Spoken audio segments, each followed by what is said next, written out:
of you in this video lecture. In this lecture, we are going to take up Langmuir adsorption isotherm. In our previous lecture, we had studied about Freundlich adsorption isotherm. We had written its mathematical expression, its graphical representation, and its limitations. So in this lecture, we are going to take up Langmuir adsorption isotherm.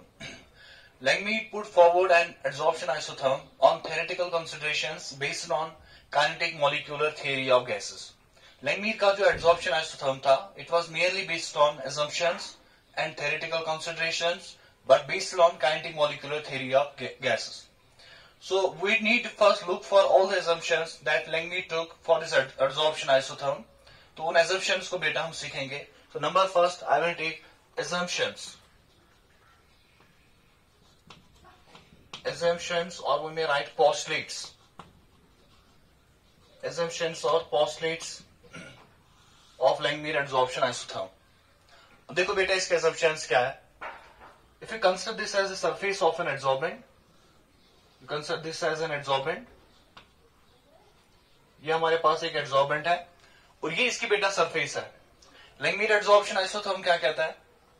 इसका assumption क्या है कि जो surface होती है adsorbent की, इस surface पे present होते हैं active sites और elementary sites, और उन्हीं active sites में, उन्हीं elementary sites में adsorption होगा. जो सरफेस ऑफ एडसॉर्बेंट है, एडसॉर्बेंट की सरफेस पे होंगे एक्टिव साइट्स या एलिमेंट्री साइट्स, और उन्हीं साइट्स पे एडसॉर्प्शन हो सकता है. If this is the surface of the adsorbent, तो इस सरफेस पे मैं एक्टिव साइट दिखाऊंगा बेटे. मैं ऐसे डिफरेंशिएशन थोड़ा सा दिखाऊंगा. This differentiation will represent an active site of the at the surface of the adsorbent. So this differentiation represents the active site.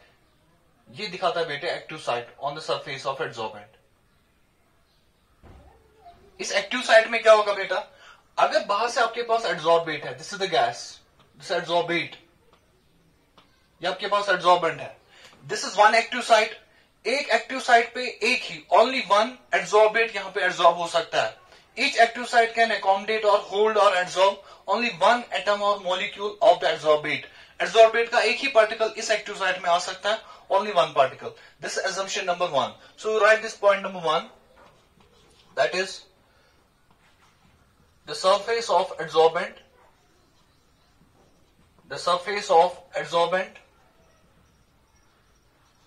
contains active or elementary sites. Contains active or elementary sites. जो surface of adsorbent है उसके present है बेटा active और elementary sites, and each site can adsorb only one molecule or atom of the adsorbate.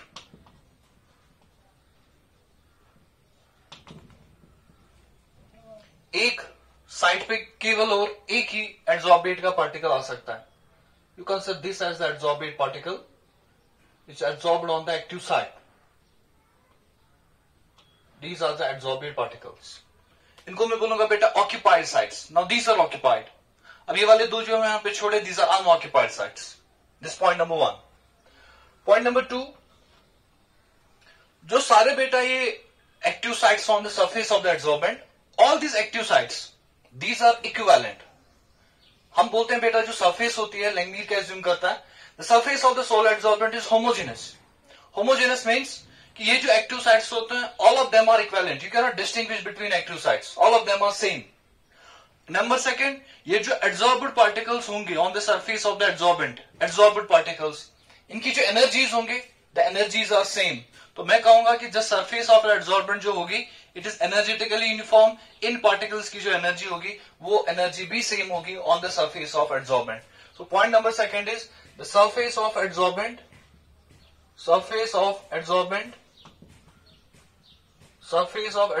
is homogeneous. The surface of adsorbent is homogeneous. उसका मतलब क्या बेटा? That's all the sites are equivalent. जितने भी sites हैं, all of them are equivalent and energetically uniform.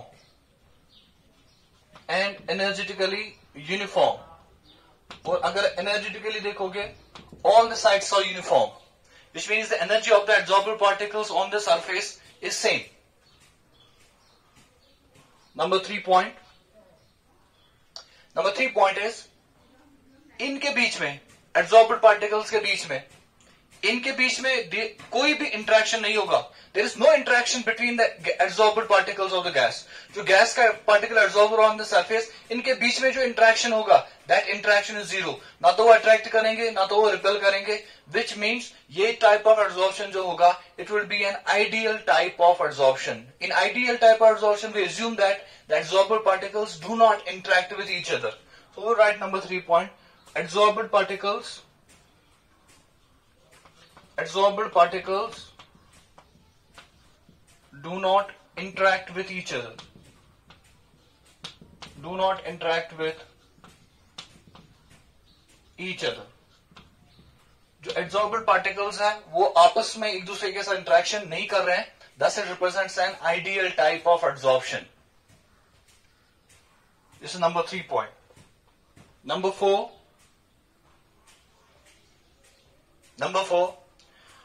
ये जो surface of adsorbent है, इसके ऊपर जब लेयर बनेगा एड्सॉर्बेट का, it is monolayered in nature.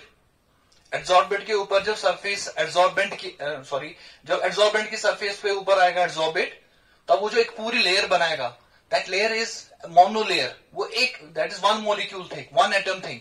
So we write it is monolayer in nature. It's monolayer in nature. इसका जो नेचर होगा बेटे, it is monolayer in nature. It's monolayer in nature. इस एड्सॉर्प्शन का जो, इसकी जो थिकनेस होगी यहां पे, मतलब एक लेयर बनाएगा एड्सॉर्बेट, दूसरी लेयर नहीं बनाएगा. It is monolayer in thickness, so it is monolayer in nature. So I may take number 5 point.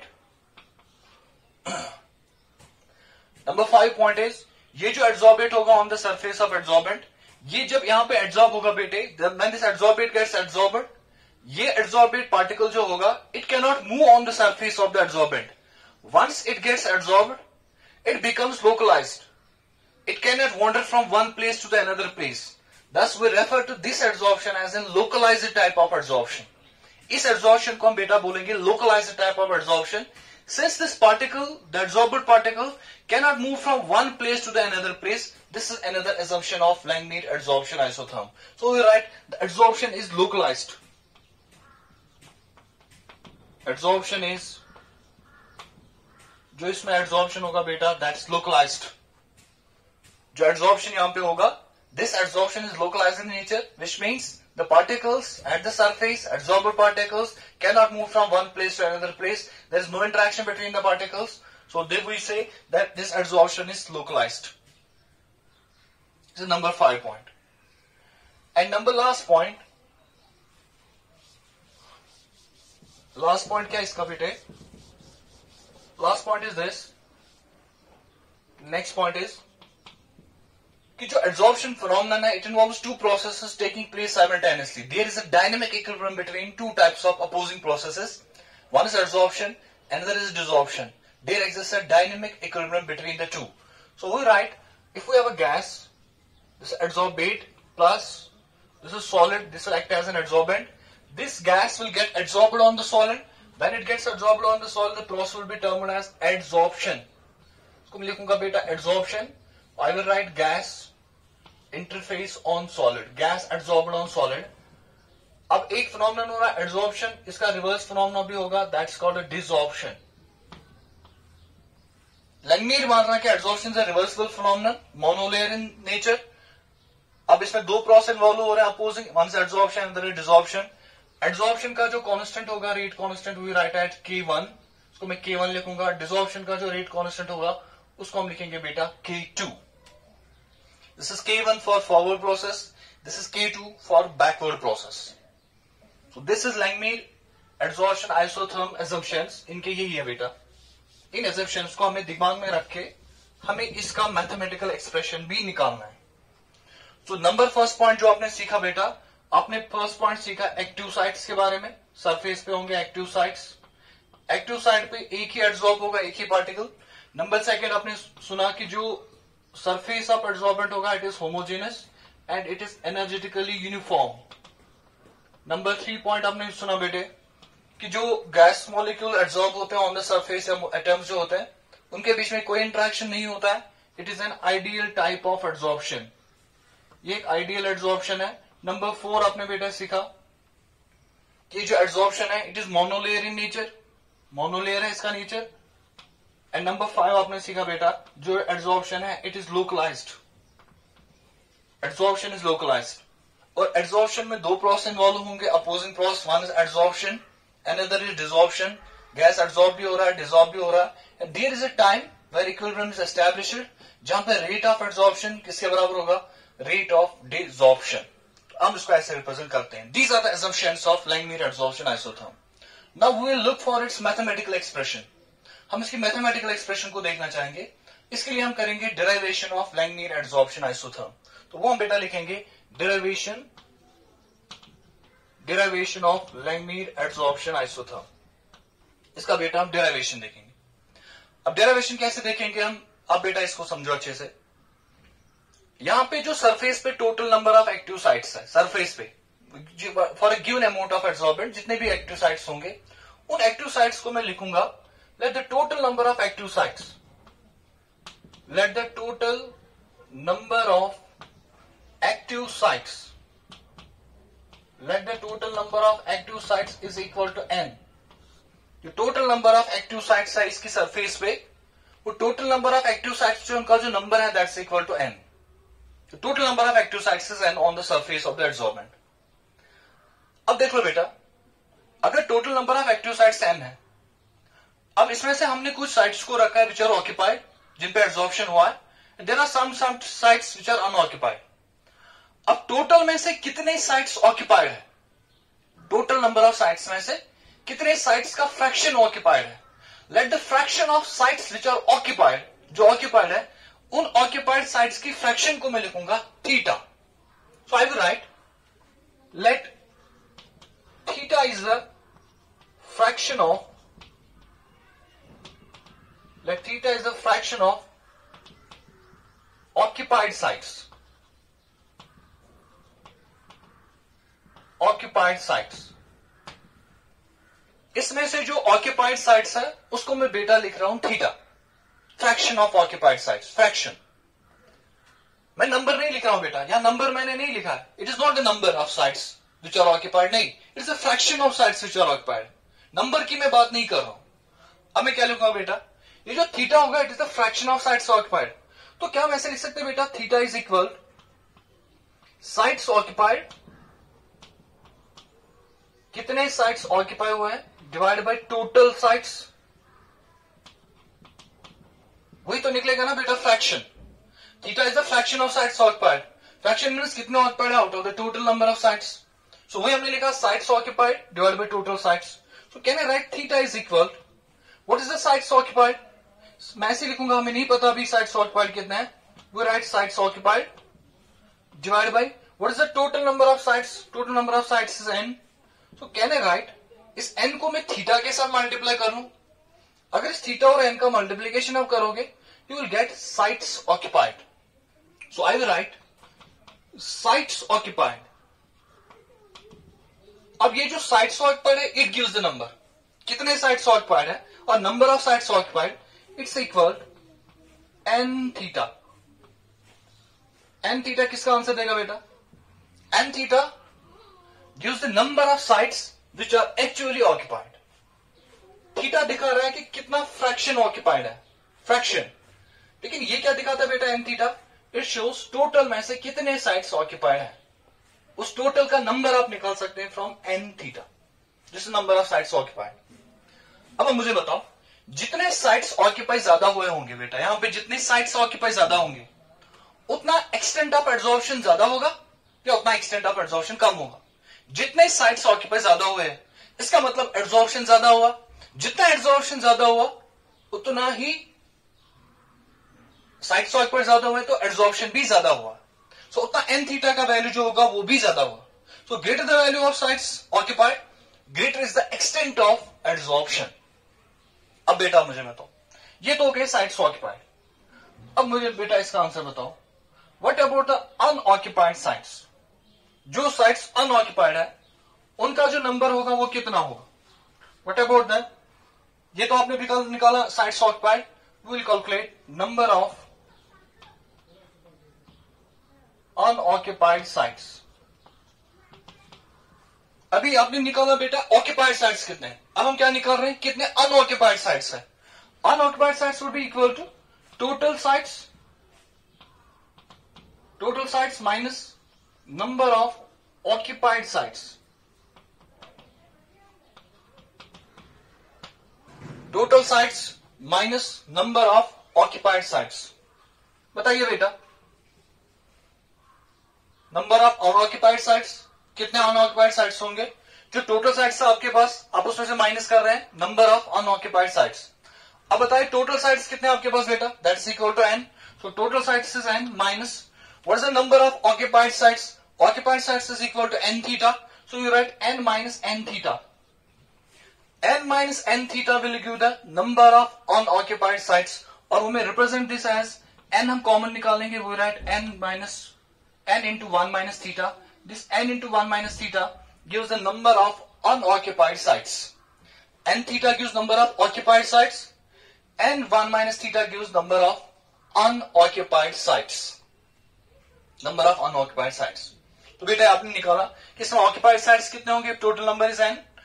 What is the number of occupied sites and what is the number of unoccupied sites. अब बेटा हमें समझाइए, जो rate of absorption होगा, rate of absorption किसी भी instant of time पे जब एब्जॉर्प्शन होगा, वो रेट ऑफ एब्जॉर्प्शन किस पे डिपेंड करेगा. At any instant of time जो रेट ऑफ एब्जॉर्प्शन होगा वो किस पे डिपेंड करेगा. क्या वो डिपेंड करेगा ऑक्युपाइड साइट्स कितना है. देखो बेटा, मैं एक्सटेंट ऑफ एब्जॉर्प्शन नहीं बोल रहा हूं, मैं बोल रहा हूं रेट ऑफ एब्जॉर्प्शन. किसी भी इंस्टेंट ऑफ टाइम पे कितना एब्जॉर्प्शन हो रहा है, at that time instant of time कितना एब्जॉर्प्शन हो रहा है. दैट रेट ऑफ एब्जॉर्प्शन क्या वो डिपेंड करेगा कि कितने ऑक्युपाइड साइट्स है, क्या वो डिपेंड करेगा कि कितने अनऑक्युपाइड साइट्स है. जितने अनऑक्युपाइड साइट ज्यादा होंगे, अनऑक्युपाइड साइट्स, ये जो अनऑक्युपाइड साइट्स है इनका जो नंबर होगा it is n1 minus theta. और ये जो ऑक्युपाइड साइट्स है बेटा, इनका जो नंबर है इट इज n थीटा. अब मुझे बेटा बताओ, जो रेट ऑफ एब्जॉर्प्शन होगा at any instant of time it will depend upon the number of unoccupied sites. जितने अनऑक्युपाइड साइट्स ज्यादा होंगे उतना एब्जॉर्प्शन भी ज्यादा होगा. So rate of absorption will depend upon the number of unoccupied sites. What about the rate of desorption. Desorption किस पे depend करेगा. जितने ऑक्युपाइड साइट्स ज्यादा होंगे उतना डिसॉर्प्शन भी ज्यादा होगा. देखो बेटा, इनिशियली तो पूरी सरफेस अवेलेबल है फॉर एब्जॉर्प्शन, अनऑक्युपाइड साइट्स बहुत ज्यादा अवेलेबल है, रेट ऑफ एब्जॉर्प्शन इनिशियली ज्यादा होगा. इनिशियली जो सरफेस है उस पर एब्जॉर्प्शन नहीं हुआ है, तब जो रेट ऑफ डिसॉर्प्शन होगा वो भी नहीं होगा. अगर एब्जॉर्प्शन ही नहीं हुआ तो डिसॉर्प्शन किसका होगा. अब जब डिसॉर्प्शन होगा, डिसॉर्प्शन कहां से होगा. क्या वो अनऑक्युपाइड साइट से होगा, ऑक्युपाइड साइट से. Desorption will take place from occupied sites. अब जो एब्जॉर्प्शन होगा वो किन साइट्स पे होगा, ऑन अनऑक्युपाइड साइट्स. तो मैं इसको कंक्लूजन में बताऊंगा, जो रेट ऑफ एब्जॉर्प्शन होगा it will depend upon the number of unoccupied sites. कितना होगा रेट ऑफ एब्जॉर्प्शन, वो डिपेंड करेगा आपके पास कितने अनऑक्युपाइड साइट्स है available. And rate of desorption will depend upon the number of occupied sites. तो तब बेटा मैं इसको ऐसे लिखूंगा, आई विल राइट द एक्सप्रेशन. बेटा ये दो चीजें याद रखना है, सरफेस ऑक्युपाइड, ये sorry number of occupied sites and number of unoccupied sites. I will represent it like this. मैं बेटा ऐसे लिखूंगा, रेट ऑफ एड्सॉर्प्शन. जो रेट ऑफ एड्सॉर्प्शन होगा वो किसके बराबर होगा. Rate of adsorption is directly proportional. बताए बेटा, आप ही बताओ, जो रेट ऑफ एड्सॉर्प्शन होगा किस पे डिपेंड करेगा. Number 1, number of unoccupied sites. जितने अनऑक्युपाइड साइट्स ज्यादा होंगे उतना एड्सॉर्प्शन का जो रेट होगा वो ज्यादा होगा. And it is also directly proportional to the pressure of gas. ये जो गैस बाहर से आपने लिया उसका प्रेशर कितना है, जितना प्रेशर ज्यादा होगा उतना एड्सॉर्प्शन ज्यादा होगा. So I will write rate of adsorption, it would be directly proportional to what's the number of unoccupied sites. Unoccupied sites n1 minus theta. So I will write n1 minus theta. What is the pressure of the gas? Pressure is P. मैं इसको बेटा लिखूंगा P is the pressure. I will write multiplied by pressure P. So I will write rate of adsorption. It is equal to the. We will convert this proportionality into equality. We will add a constant for adsorption. It is K1. That is constant, rate constant. हम इसको बेटा लिखेंगे यहाँ पे K1. K1 I will write N 1 minus theta into P. This is the rate of adsorption. ये निकलेगा बेटा हमें rate of adsorption. बेटा याद रख लेना, हम extent of adsorption नहीं निकाल रहे हैं. अगर आपको extent of adsorption निकालना है, extent के लिए हमें थीटा निकालना पड़ेगा. थीटा जितना थीटा ज्यादा होगा, सरफेस ऑक्यूपाइड ज्यादा होगी, उतना extent of adsorption ज्यादा होगा. लेकिन यहां पे हम थीटा नहीं निकाल रहे हैं, हम निकाल रहे हैं बेटा rate of adsorption. Rate of adsorption depend करेगा कि कितने अनऑक्यूपाइड साइट्स है. जितने अनऑक्यूपाइड साइट्स है उतना rate of adsorption भी ज्यादा होगा. So this is the rate of adsorption. What about the rate of desorption? बताइए बेटा, what about the rate of desorption? Rate of desorption. Rate of desorption is directly proportional to desorption किन side से होगा बेटा? occupied side से. So it is directly proportional to the number of occupied sites. So we write it is directly proportional to the number of occupied sites. It is directly proportional to the number of occupied sites. So I will write rate of desorption. It is directly proportional to, or I may write equality directly. तो desorption के लिए क्या constant है? K2. We write K2. अब बताइए बेटा, number of unoccupied sites. What are the total number of unoccupied sites? That's n theta. So you write n theta.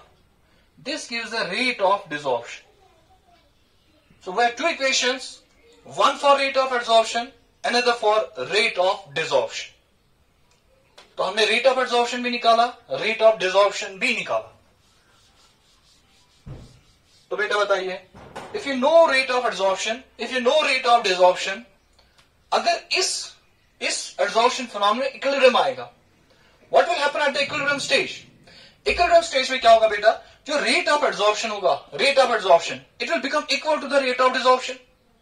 हमने पढ़ा है कि जब equilibrium stage इसमें आएगा, it is an equilibrated process, तब जो rate of adsorption होगा, वो rate of desorption होगा at equilibrium, वो आपस में बराबर होंगे.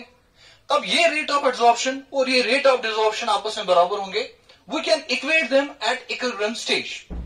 So we will write at equilibrium, जैसे ही इस प्रोसेस में बेटा equilibrium आएगा, at equilibrium क्या होगा? जो rate of adsorption होगा, that will become equal to the rate of desorption. Rate of adsorption will equal the rate of desorption. What is the rate of adsorption? It is K1N.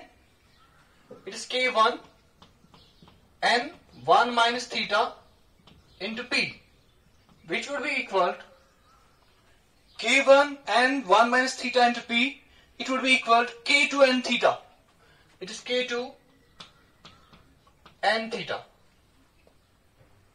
So N and N gets cancelled. So we're left with K1. It's 1 minus theta into P, which is equal to K2 theta. K1 N 1 minus theta. K1 1 minus theta into P, K2 theta. So we multiply them. We write K1 P इसको multiply हो जाएगा. It is K1 into P. ये P भी इसको multiply होगा, K1 भी multiply होगा, minus K1 P theta. K और P को 1 और theta से multiply करके देखो. It would be equal to K2 theta. So we write K1P. It's equal to, ये माइनस टर्म है यहां पे, इसको राइट साइड में लेके जाओ तो प्लस बनेगा. It's K2 theta plus K1P theta. What about this? अब बेटा मुझे बताओ, मैं इस इक्वेशन को, पूरी इक्वेशन को मैं इसको डिवाइड करूंगा बेटा K2 से. If I divide the equation through out by K2, तो what will be the final equation? It's K1 upon K2 into P, which is equal, यहां पे बेटा आएगा K2 by K2, यहां पे तो आएगा K2 by K2. So we write K2 divided by K2 into theta plus K1 divided by K2 into P theta. K2 divided by K2 theta, यहां पे K1 divided by K2 आएगा into P theta. ये K2 और K2 यहां पे बेटा cancel होगा,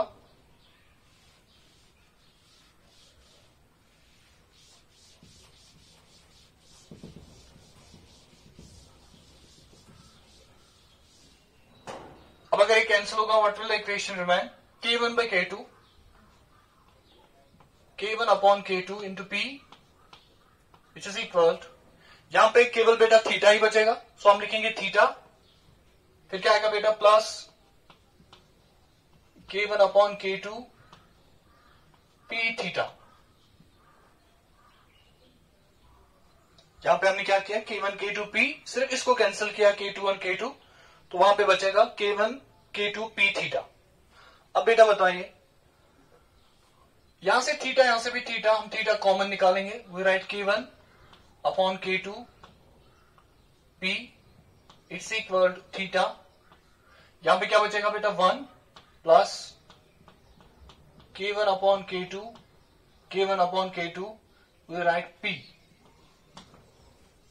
हमने यहां पे थीटा बेटा कॉमन निकाला, अब थीटा कॉमन निकाला, अब इस थीटा को बेटा बताओ किसके बराबर आएगा थीटा, इस थीटा इज इक्वल, थीटा यहीं पे रखो और ये पूरी क्वांटिटी जो है इसको डिवाइड करो, ये क्या बनेगा बेटा K1 upon K2 into P divide bye, ये K1 upon K2 into P, इस पूरी टर्म को यहां डिवाइड करो, तो ये पूरी टर्म क्या बनेगी 1 plus K1 upon K2 into P, ये हमें बेटा निकला fraction of the surface occupied, theta का वैल्यू हमें आ गया, जो थीटा है बेटा, theta is the fraction of surface occupied, कितना सरफेस ऑक्यूपाई हुआ है, that is this theta.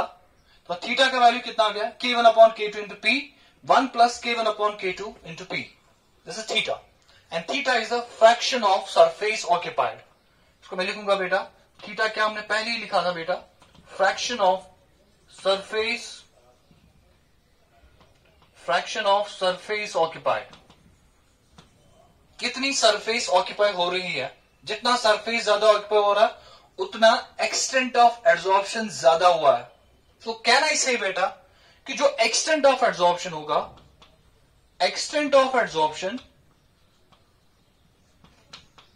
Absorption को हमने लिखा बेटा previously XM, it is directly proportional to कितना एक्सटेंट ऑफ एब्जॉर्प्शन हुआ है, कितना एब्जॉर्प्शन हुआ, क्या वो इस पर डिपेंड करेगा फ्रैक्शन कितना ऑक्यूपाइड है या फ्रैक्शन कितना अनऑक्यूपाइड है, एक्सटेंट ऑफ एब्जॉर्प्शन मींस कितना एब्जॉर्प्शन हुआ है, it will depend upon the fraction of the surface occupied, extent of absorption x by m, it should directly depend upon the value of theta, greater the value of theta, greater is the value of extent of absorption and vice versa। जितना theta का value ज्यादा होगा उतनी surface ज्यादा occupied, जितनी surface ज्यादा occupied उतना x by m का वैल्यू भी ज्यादा, so I will write this extent of absorption, it is directly proportional to the fraction of surface occupied, that is it is directly proportional to the theta value, ये theta के proportional आए, तब बताओ बेटा हमें क्या लिखना चाहिए, this x by m is directly proportional to theta, हम इस थीटा का वैल्यू यहां पे लिखेंगे और इस प्रोपोर्शनलिटी को इक्वालिटी में कन्वर्ट करेंगे। So what should we write in this place, हम लिखेंगे बेटा x by m इज एक्सटेंट ऑफ एब्जॉर्प्शन, वो किसके बराबर आएगा बेटा x by m would be equal, x by m would be equal some constant K3, proportionality को इक्वालिटी में कन्वर्ट करेंगे, फिर उसके बाद बेटा थीटा, अब थीटा किसके बराबर है K1 upon K2 into P, divide में बताओ क्या बेटा, डिवाइड में आएगा 1 plus K1 upon K2 into P, 1 plus K1 upon K2 into P, ऐसा आएगा बेटा equation.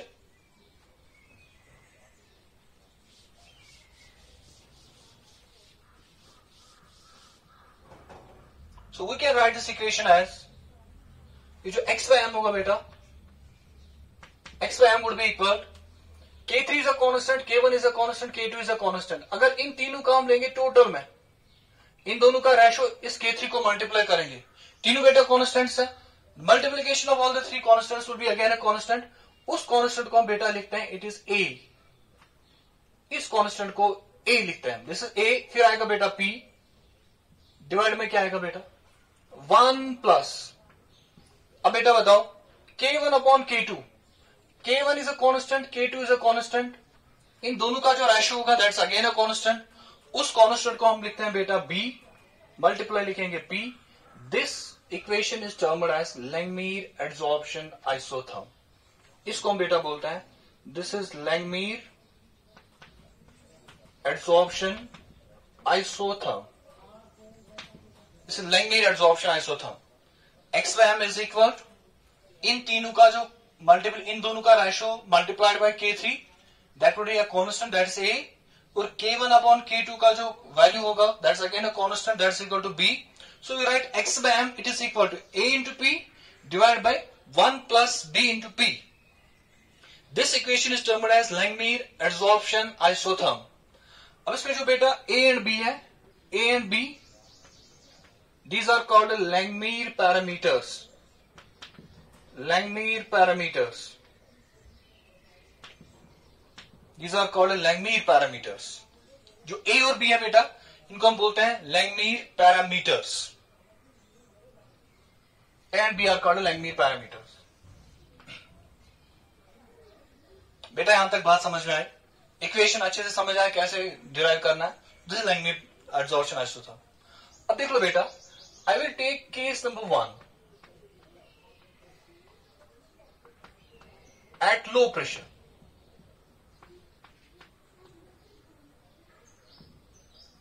At low pressure.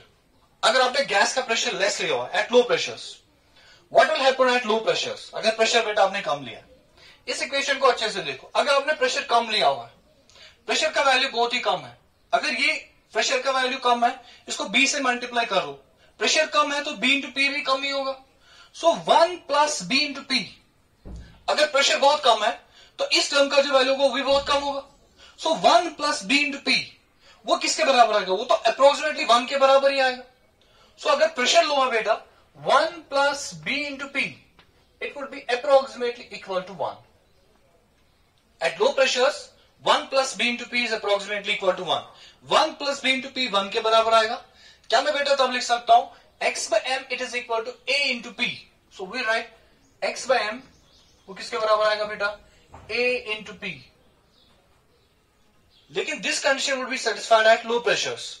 So can we write x by m, जो x by m होगा बेटा, A इज अ कांस्टेंट. अगर A constant है तो मैं कांस्टेंट को हटाऊंगा, I will substitute it with proportionality sign.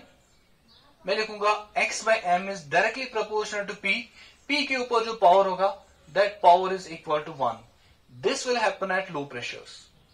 At low pressures x by m जो होगा वो डायरेक्टली डिपेंड करेगा ऑन द प्रेशर. जितना आप प्रेशर बढ़ाएंगे इनिशियली, जब आप एडसॉर्प्शन स्टार्ट करोगे, पहले एडसॉर्प्शन जब आप प्रेशर इंक्रीज करना चाहोगे, when you are increasing the pressure initially, तब जो एक्सटेंट ऑफ एडसॉर्प्शन होगा वो डायरेक्टली डिपेंड करेगा ऑन द प्रेशर. जितना प्रेशर बढ़ेगा उतना एक्सटेंट ऑफ एडसॉर्प्शन भी बढ़ेगा at low pressures of the gas. This is number 1 point. I will take case number 2. When pressure is high. अगर बेटा प्रेशर क्या होगा? When pressure is high. You have taken pressure of the gas high. अगर बेटा high pressure होगा, आप बताइए ये B इंटू पी का जो वैल्यू होगा क्या वो अब कम होगा या ज्यादा होगा? इसका वैल्यू ज्यादा होगा. ये जो B इंटू पी है, दिस B इंटू पी, इसका वैल्यू ज्यादा होगा. अगर बेटा इसका वैल्यू ज्यादा है, B इंटू पी का वैल्यू ज्यादा है, तब मुझे बताओ ये 1 plus B into P, 1 plus B into P, क्या मैं इस क्वांटिटी को लिख सकता हूं? It would be approximately equal to B into P, क्योंकि इसी का वैल्यू ज्यादा है. B इंटू पी का वैल्यू बहुत ज्यादा होगा एज कंपेयर टू 1, इसलिए मैं लिखूंगा 1 प्लस B इंटू पी जो होगा it is approximately equal to B into P. I will write when pressure is high 1 plus B into P it will be approximately equal to the B into P value. अब बताओ बेटा 1 plus B into P आ गया B into P. If this is equal to B into P, can we write extent of adsorption x by m it would be equal A into P, numerator में जो है divide by B into P. x by m is equal to A into P divide by B into P. इस P और P को cancel करो. इसका मतलब जो राइट साइड में टर्म है वहां पे प्रेशर नहीं रहेगा. इसका मतलब x by m जो होगा उसका जो वैल्यू होगा बेटे वो P पे डिपेंड नहीं करेगा. x by m का जो वैल्यू होगा वो P पे डिपेंड नहीं करेगा. अगर x by m का वैल्यू P पे डिपेंड नहीं करेगा, I would say x by m becomes independent of the pressure. So I will write x by m it's equal to A divided by B. I will write multiplied by P to the power 0. P to the power 0 means x by m का जो dependence होगा pressure पे वो हट जाएगा. x by m को कोई फर्क नहीं पड़ेगा विथ प्रेशर, किस कंडीशन पे, लेकिन जब गैस का प्रेशर हाई होगा. x by m में कोई डिफरेंस नहीं पड़ेगा. सो x by m becomes independent of the pressure. आप कहोगे सर यहाँ पे तो p खत्म होगा, आपने दोबारा p लिखा. अब p और p खत्म होगा तो 1 तो बचेगा ना बेटा. तो मैंने p लिखा, पावर लिखा 0. अब p का कोई भी वैल्यू हो, anything is power 0 would be equal to 1, तो ये फिर भी 1 ही है यहाँ पे. सो कैन आई राइट, क्या मैं बेटा इसको ऐसे लिख सकता हूं, जो x by m होगा बेटे, x by m, लेकिन जब प्रेशर हाई होगा, a by b is a constant, I will write it is directly proportional to the power of pressure equal to 0. जो x by m होगा it will be directly proportional to the power of pressure equal to 0. इसका मतलब x by m की जो dependence है pressure पे वो हट जाएगी. x by m will not depend upon the pressure. Pressure कितना भी ज्यादा हो, अब x by m पे कोई भी डिफरेंस नहीं आएगा. x by m becomes independent of the pressure, but when the pressure of gas is high. तो ये दो कंडीशंस. अब बेटा इस चीज को मैं ग्राफिकली रिप्रेजेंट करने की कोशिश करूंगा. एट लो प्रेशर क्या होता है, जो x by m होता है उसका वैल्यू x by m जो होता है it depends upon the pressure at low pressures. At high pressures x by m becomes independent of pressure. तो अगर हम इनके बीच में ग्राफ प्लॉट करेंगे लाइक दिस, अगर हम यहां से बेटा प्रेशर लेंगे, दिस इज प्रेशर, और यहां से हम बेटा लेंगे x by m. If we take x by m from this side, और वहां से हम बेटा लेंगे प्रेशर.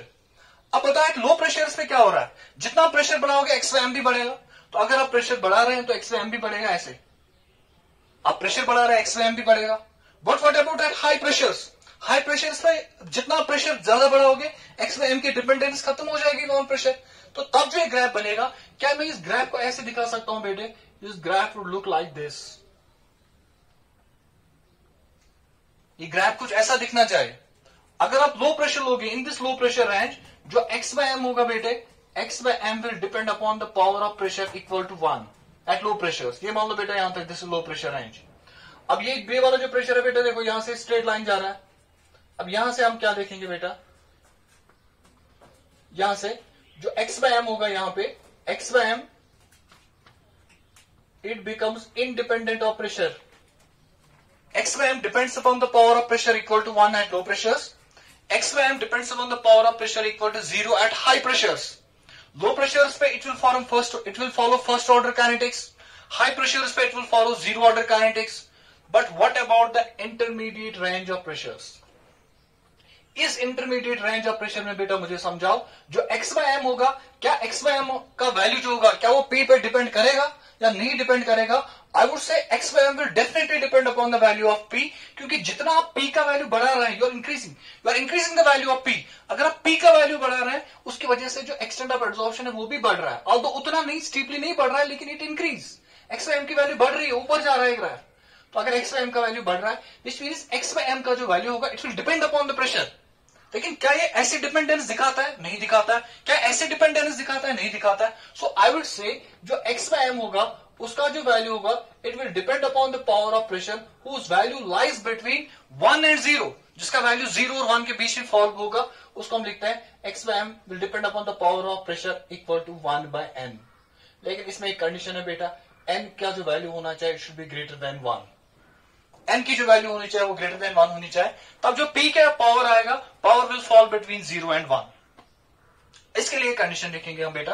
ये कौन सा प्रेशर है? इज दिस मॉडरेट प्रेशर और हाई प्रेशर? इसको लिखेंगे हम बेटा मॉडरेट प्रेशर. मॉडरेट प्रेशर इस पे क्या होगा बेटा? सो you right case number 3. Case 3 is eight moderate pressures. Eight moderate pressure you write this beta, at moderate pressure Langmuir adsorption isotherm. At moderate pressures Langmuir adsorption isotherm. At moderate pressures Langmuir adsorption isotherm. Yes, at moderate pressures Langmuir adsorption isotherm becomes Freundlich adsorption isotherm. जो moderate pressures पे जो Langmuir adsorption isotherm होगा वो क्या बनेगा बेटा? It becomes Freundlich adsorption isotherm. So जो Langmuir adsorption isotherm होगा एट मॉडरेट प्रेशर्स वो दिखेगा कैसा बेटा? Freundlich adsorption isotherm. इसलिए हम कहते हैं बेटा जो फ्रेंडलिच एड्सॉर्प्शन आइसोथर्म है it is a special case of Langmuir adsorption isotherm. तो तब क्या होगा बेटा? जो x by m होगा x by m will depend upon the power of pressure P to the power 1 by n. और इस 1 by n में जो n की वैल्यू होगी should be greater than 1, और जो 1 by n का वैल्यू होगा 1 by n it ranges from 0 to 1. Lies between 0 and 1. I will write this 1 by n lies between 0 and 1. 1 by n की जो वैल्यू होगी वो 0 और 1 के बीच में ही फॉल होगा. ये बेटा आपको याद रखना. So Freundlich adsorption isotherm is actually a special case of Langmuir adsorption isotherm, but at which condition? किस condition पे है बेटा? Condition is the pressure of the gas should be moderate pressures. So first of all, what we need to do is we need to look out for this equation, that's Langmuir adsorption isotherm. फिर different conditions लेके हम इस graph का interpretation दे सकते हैं, 100% अच्छे से इसको एक्सप्लेन कर सकते हैं, जो इनफैक्ट हम फ्रेंडली से एक्सप्लेन नहीं कर सकते हैं, क्योंकि वो हाई प्रेशर पे फेल होता है, वो नहीं समझाता हाई प्रेशर पे क्या होता है. तो अब यहाँ पे क्या लिखा आपने भी, केस नंबर 3 में x by m becomes proportional to power of pressure equal to 1 by n, which is Freundlich adsorption isotherm. ये तो हो गया बेटा about this adsorption isotherm. अब अगर हमें बेटा निकालना होगा, if I have to calculate Langmuir parameters A and B, हमें किन का आंसर निकालना है, ये A का वैल्यू कितना होगा, ये B का वैल्यू कितना होगा, so वो चीज मैं दिखाने जा रहा हूं. Determination of, you write this, determination of Langmuir parameters A and B. Determination of Langmuir parameters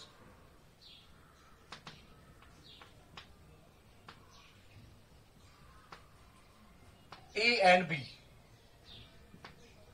Determination of Langmuir parameters A and B. ये जो A और B होते हैं बेटा, उनका वैल्यू नेचर ऑफ एडसॉर्बेट पे भी, नेचर ऑफ एडसॉर्बमेंट पे भी डिपेंड करेगा, एंड टेम्परेचर.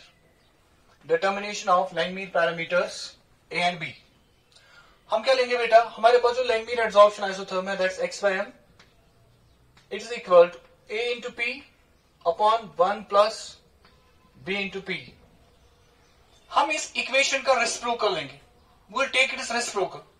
अगर हम इसका रेसिप्रोकल लेंगे तो we write m by x, it's equal 1 plus B into P upon A into P. हमने इसका रेसिप्रोकल ले लिया, जो Langmuir adsorption isotherm है उस इक्वेशन का हमने रेसिप्रोकल ले लिया.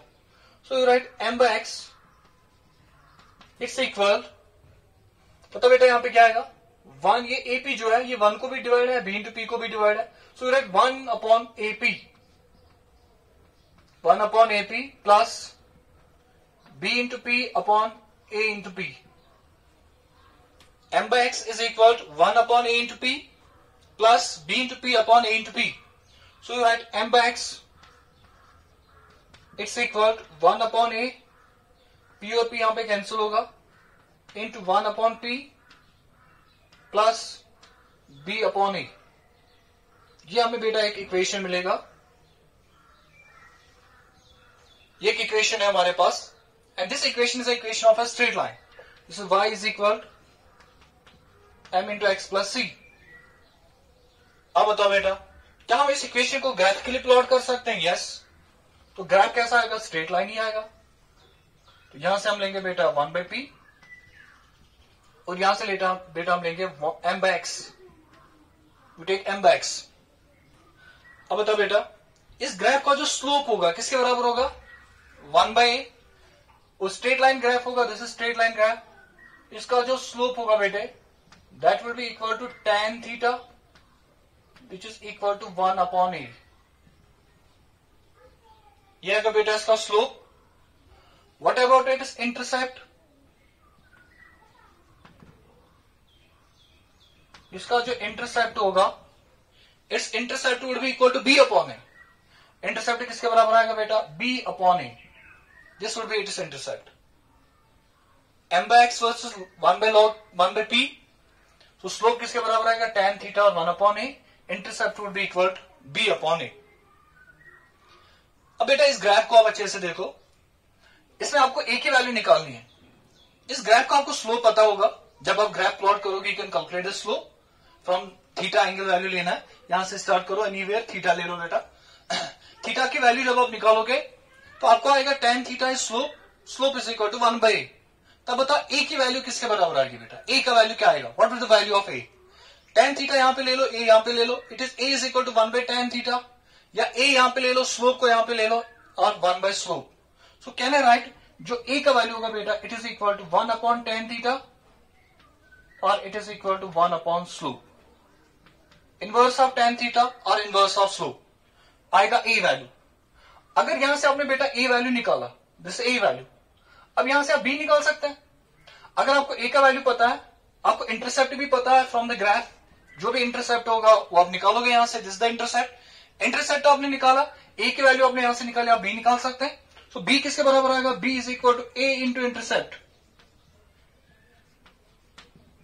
B is equal to A into intercept. जो बी आएगा वो किसके बराबर आएगा बेटा, A into intercept. You can calculate the value of A and you can calculate the value of B. अब दोनों वैल्यूज निकाल सकते हैं.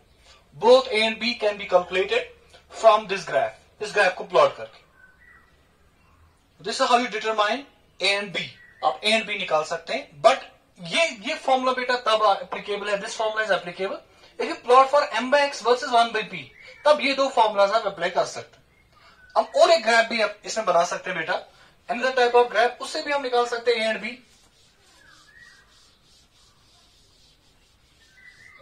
So you write graph between p upon x by m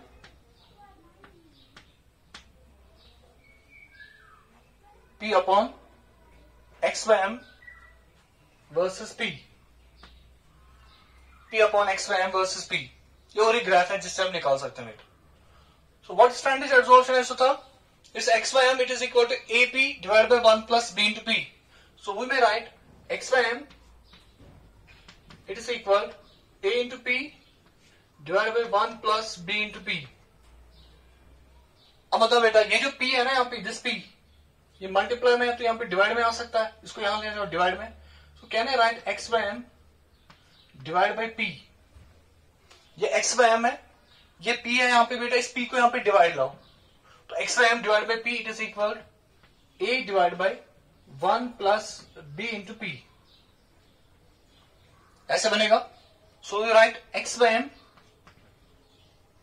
अब हम बेटा क्या करेंगे, हम इस इक्वेशन का रेसिप्रोकल लेंगे. इस इक्वेशन का रेसिप्रोकल लेंगे तो क्या बनेगा, p divide by x by m it is equal 1 plus b into p upon a. ये इक्वेशन बनेगा बेटे. So you write p divide by x by m it's equal. अभी बताओ बेटा इसको कैसे सॉल्व करेंगे. It we write 1 upon a multiplied by, या क्या बेटा b upon a multiplied by p.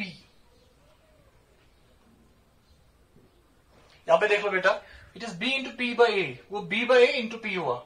अब इस वाली टर्म को आप यहां ले जाओ, तो we write plus sign here. इस वाले टर्म को आप यहां ले जाओ, so you write p divide by x by m it is equal b by a multiplied by p into 1 by a. ये हमें बेटा इक्वेशन मिला. और ये जो इक्वेशन है it's also an equation of a straight line. ये भी है equation of a straight line. p upon x by m it's equal to b upon a multiplied by p into 1 upon a. But the graph is between p upon x by m versus p. अब बेटा इस equation और उस equation को आप देख लो, ये equation और वो इक्वेशन, क्या ये दोनों इक्वेशन सेम है? Both follow straight line equations. But अब देखो बेटा, इसमें जो स्लोप है वो 1 by a, इसमें जो स्लोप है that is b by a, इसमें जो इंटरसेप्ट है that is b by a, इसमें स्लोप है 1 by a, इसमें इंटरसेप्ट है बेटा 1 by a. So there is a difference in the graphs. अब अगर हम उस ग्राफ को भी बेटा प्लॉट करेंगे, दिस ग्राफ जो हमने यहां पे लिखा हुआ, ये वाली इक्वेशन का ग्राफ, इस इक्वेशन का जो ग्राफ बनेगा वो कैसा दिखेगा हमें, उसको देखो और उससे हम ए बी वैल्यू निकाल सकते हैं. यहां से हम बेटा लेंगे y is equal to m into x, x की जगह हम p लेंगे, वही हमने लिखा बेटा वर्सेस p. यहां पे लेंगे हम p divide by x by m. ये हमने बेटा ले लिया. What will the graph, straight line graph. तो graph is a straight line. इस ग्राफ का जो स्लोप होगा वो भी होगा बेटे tan थीटा के बराबर, इन आवर प्रीवियस लेक्चर मैंने आपको क्वेश्चंस दिखाए हैं, हाउ स्लोप कैसे निकालते हैं, tan थीटा का मतलब क्या होता है, तो उस बेस पे क्वेश्चन होंगे। tan थीटा, अब बेटा बताओ किसके बराबर आएगा, ये जो स्लोप होगा it is equal to B upon A.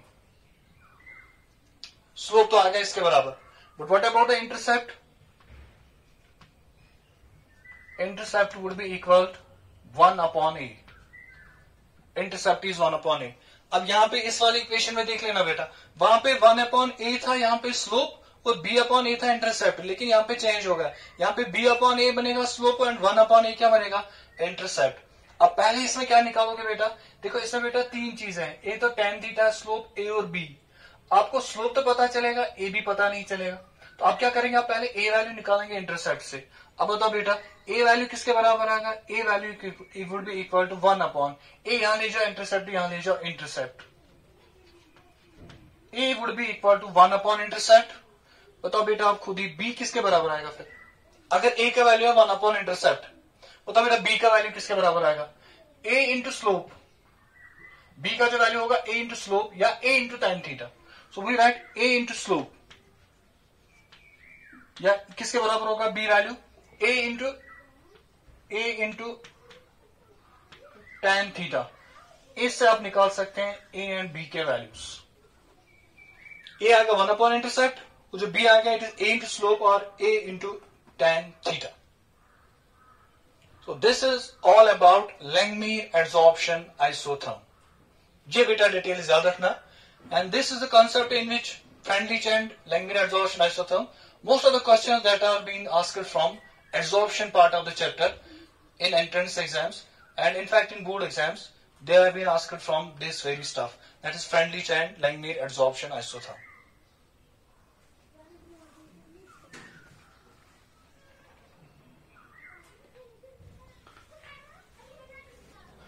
अब बेटा हम देखने जा रहे हैं about applications of adsorption. Adsorption के क्या एप्लीकेशंस है? So number first application is it is used in the production of high vacuum. मान लो बेटा आपके पास एक चैम्बर है, उस चैम्बर में आपने गैस रखा हुआ और उस चैम्बर या उस कंटेनर में आपने वैक्यूम पंप यूज किया हुआ, आपने वैक्यूम पंप यूज करके उसका वैक्यूएशन किया हुआ, अब वहां पे कुछ थोड़ा सा एयर बचा हुआ, उस थोड़े से एयर या उस गैस को रिमूव करने के लिए अब वहां पे पहले से ही प्रीवियसली प्लेस, पहले इन द फर्स्ट प्लेस आप उसमें रखोगे चारकोल।